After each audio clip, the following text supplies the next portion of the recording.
গরমকালে ডাল হলে কিন্তু বেশ মন্দ হয় না বলো। তাই মুগ মুসুরির ডাল সেদ্ধ করে নিয়েছি, আর কিছুটা তোমার কুমড়োও সেদ্ধ করে নিয়েছি। এবারে কড়াইতে অল্প পরিমাণ তেল দিয়েছি, দিয়ে তেলটাকে গরম করে নিয়ে তাতে দিয়ে দিচ্ছি একটু গোটা জিরে, এটা কিন্তু দিতেই হবে, আর কিছুটা কাঁচা লঙ্কা দিচ্ছি, দিয়ে ভালোভাবে এটাকে কিন্তু ভেজে নেব। কুমড়োটাও দিয়ে দিয়েছি, কুমড়োটা সেদ্ধ করে জল ফেলে দিয়েছি, দিয়ে কিন্তু আমি এটাকে ভালোভাবে ভেজে নিচ্ছি। এই কুমড়োর ডালটা খেতে কিন্তু ভীষণ ভালো লাগে, আর এই কুমড়োর ডাল দিয়ে তোমরা যদি একটু আলু ভাজা বা যে কোনো ভাজা খাও সেটাও কিন্তু বেশ ভালো লাগবে। এই ডালটা শুধু মুগ ডাল দিয়ে কিংবা মুসুরির ডাল দিয়েও করতে পারো, আমি দুটো ডাল মিশিয়ে করেছি। খুব সহজেই বানাতে পারবে। ওটা হালকা করে ভেজে নিয়ে যে ডালটা সেদ্ধ করে রেখেছিলাম সেইটা কিন্তু দিয়ে দিলাম কড়াইতে। দেখো, এবারে এতে পরিমাণ মতন জল দেব, দিয়ে তাতে আমি দিয়ে দিচ্ছি তোমার হলুদ, নুন, অল্প পরিমাণ চিনি।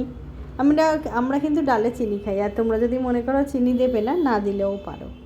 এবার আমি হলুদটা একটু পরিমাণ মতন দিয়ে দিচ্ছি। এই ডাল গরম ভাতে যে কতটা ভালো লাগে তা না খেলে কিন্তু তোমরা বুঝতেই পারবে না। দেখো, একদম অল্প পরিমাণে চিনি দিয়েছি, এতে কিন্তু খেতে বেশ ভালো লাগে। আর গরমকালে দেখবে ডাল হলে আর কিছু লাগেই না। ডালটাকে ভালোভাবে ফুটিয়ে নেবে, ডালটা কিন্তু ভালোভাবে ফোটাবে। দেখো কালারটাও কি সুন্দর এসছে না? আর যারা কুমড়ো খেতে ভালোবাসো তাদের তো এই ডাল খেতে ভীষণ ভালো লাগবে। ডালটা ভালোভাবে ফুটতেও শুরু করেছে। নতুন কোনো রেসিপি দেখতে চাইলে বলো, আমি দিয়ে দেবো। এবার আমি অল্প পরিমাণ ধনেপাতা দিয়ে দিচ্ছি, চাইলে তোমরা আরেকটু বেশিও ধনেপাতা দিতে পারো।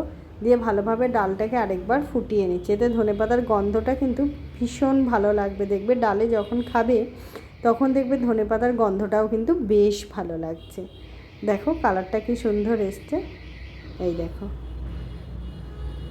আমি তোমাদেরকে বলবো, দেরি না করে আজই বাড়িতে বানিয়ে ফেলো এই কুমড়ো ধনেপাতার ডাল। এটা খেতে যে কতটা সুন্দর তা না খাওয়া পর্যন্ত তোমরা বুঝতেই পারবে না।